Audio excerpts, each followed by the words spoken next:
Olá, meus amados amigos, pessoas que Deus ama. Sejam bem-vindos a mais um episódio do canal que tem o objetivo de transmitir a poderosa palavra de Deus, que é viva e eficaz e tem poder suficiente para transformar os nossos corações. Não é verdade? Começando hoje uma série de 3 mensagens, aonde iremos abordar o tema Imitadores de Deus. E hoje é a parte 1.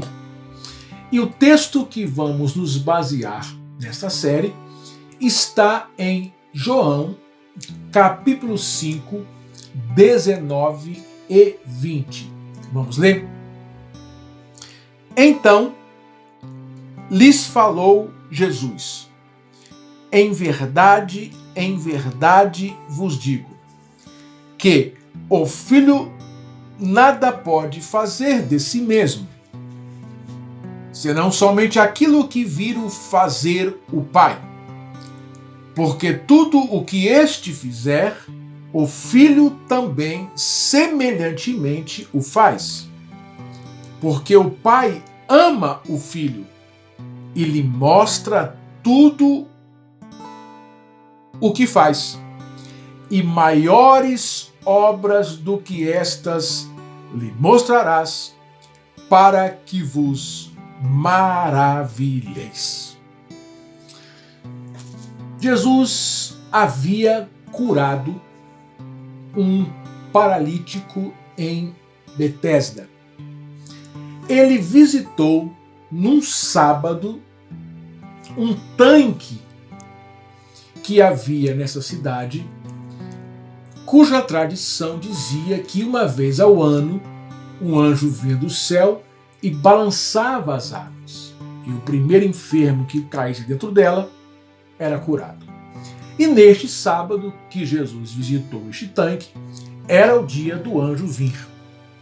Então, ele ali foi e havia umas centenas de enfermos esperando a água se movimentar para tentar cair ali para ser curado.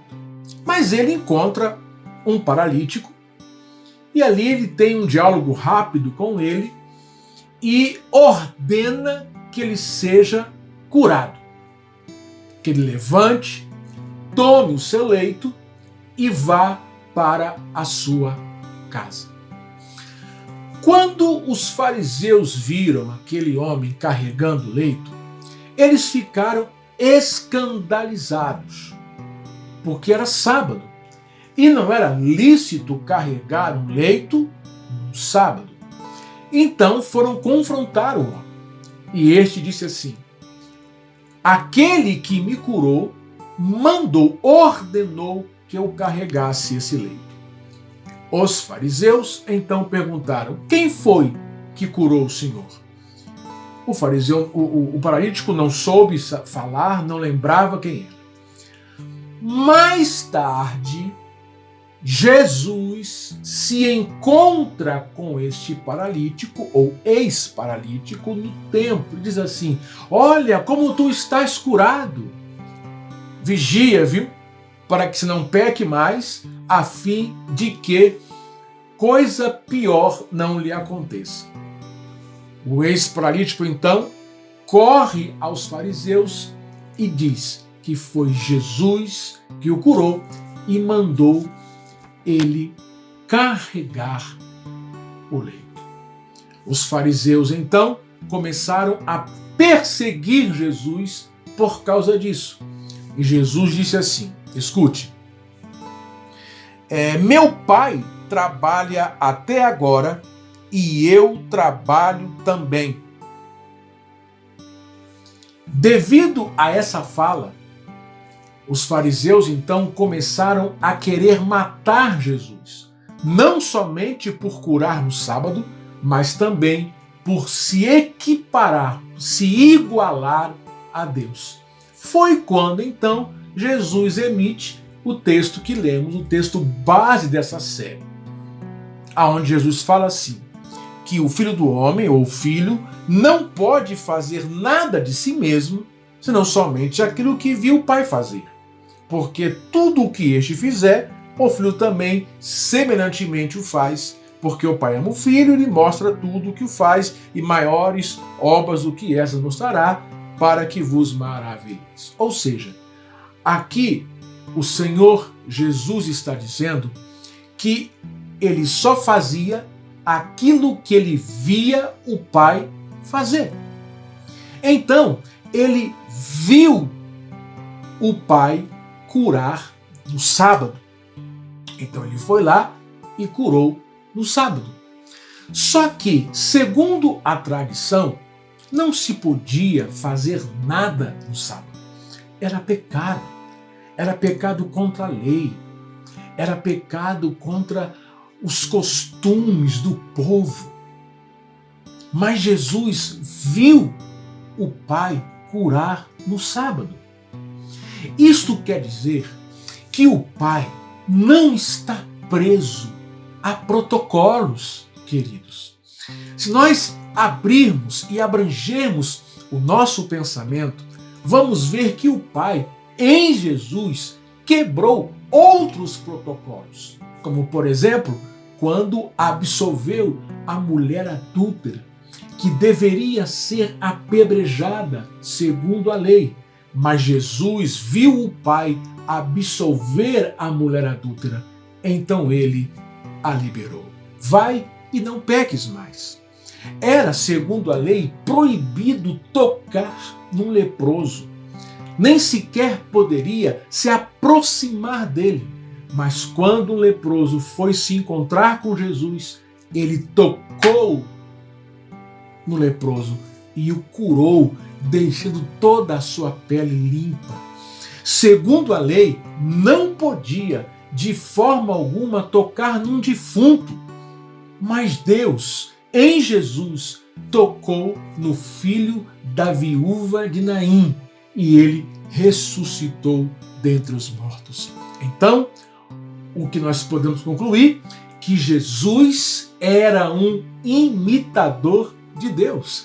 Ele reproduzia o que ele via o Pai fazer. E o Pai quebrou protocolos. Porque ele não está preso a regras, a métodos, a estratégias, a costumes.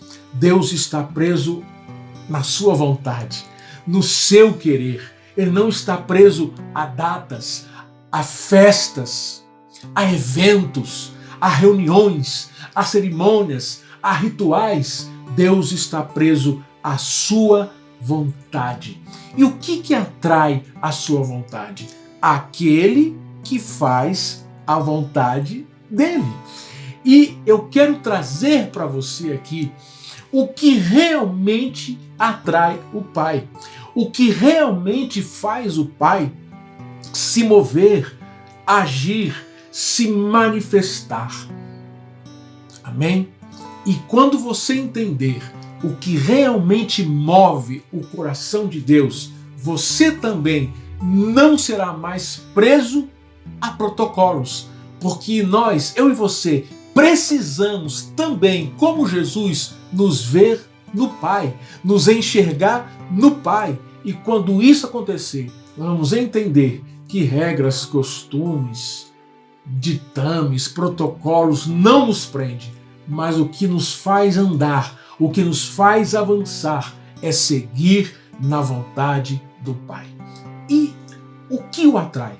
O que realmente o seduz? Nesse episódio, eu quero trazer para você esses princípios que vão lhe fazer, que vão lhe conduzir a uma vida conectada com o Pai e fará com que o Pai grude em você e nunca mais solte. Amém?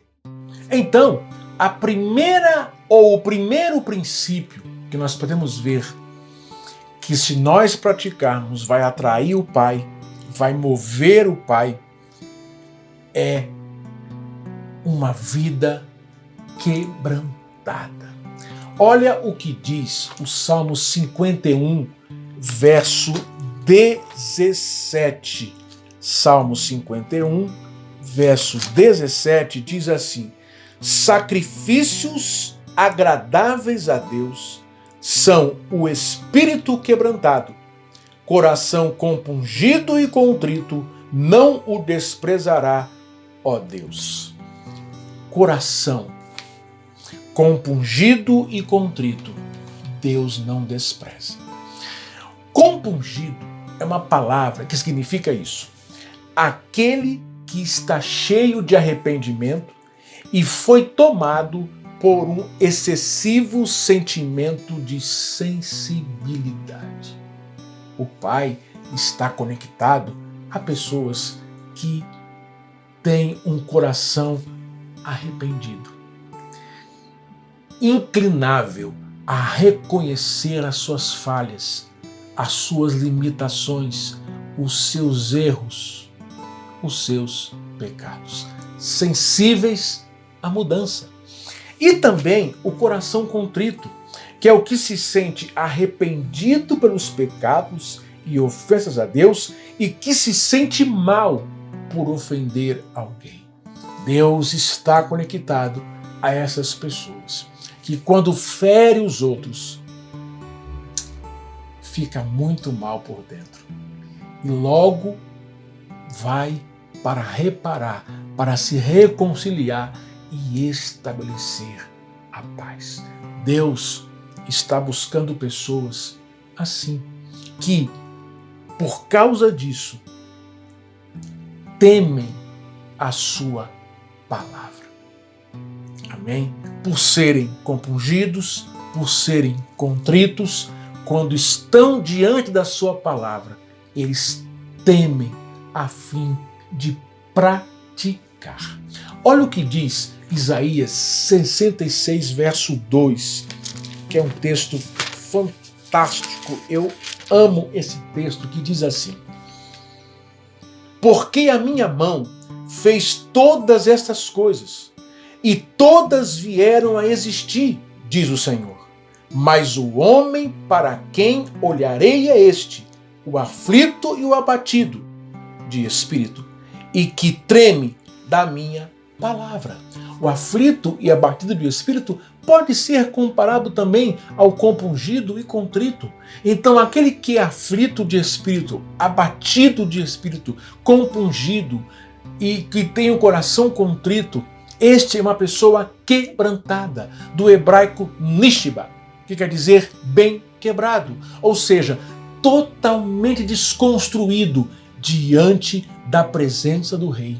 A estes o Senhor gruda e não solta mais, e se move para a glória do seu nome. Amém? O segundo princípio que faz com que Deus grude em alguém é aqueles que o buscam de todo o coração. Veja o que diz Jeremias 29, 13. Buscar-me-eis e me encontrareis quando me buscardes de todo o vosso coração.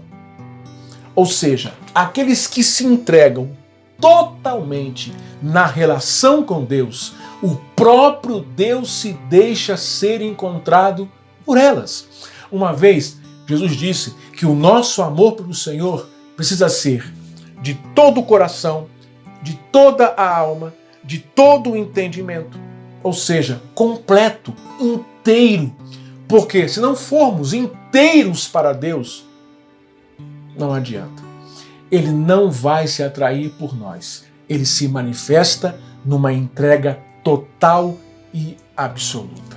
Há um texto em 2 Reis 11:4, ou melhor, 1 Reis 11:4, muito sério, que eu queria compartilhar com você aqui. Amém? 1 Reis 11:4. Olha o que diz o texto. 11:4 diz assim: sendo já velho, a respeito de Salomão, sendo já velho, suas mulheres lhe perverteram o coração para seguir outros deuses, e o seu coração não era de todo fiel para com o Senhor seu Deus, como fora o de Davi, seu pai. Salomão se perverteu porque o seu coração não era totalmente entregue a Deus. Davi também se perverteu como uma mulher, mas ele se arrependeu e se consertou. Salomão não. Ele se corrompeu com milhares de mulheres, porque o seu coração não era inteiro, não era entregue, derramado, esparramado diante de Deus. Amém? Por isso, a esses Deus não pode estar próximo e Deus também não pode se atrair. Tá bom? Terceiro princípio para alguém que deseja que Deus se atraia é aqueles cuja glória é conhecê-lo.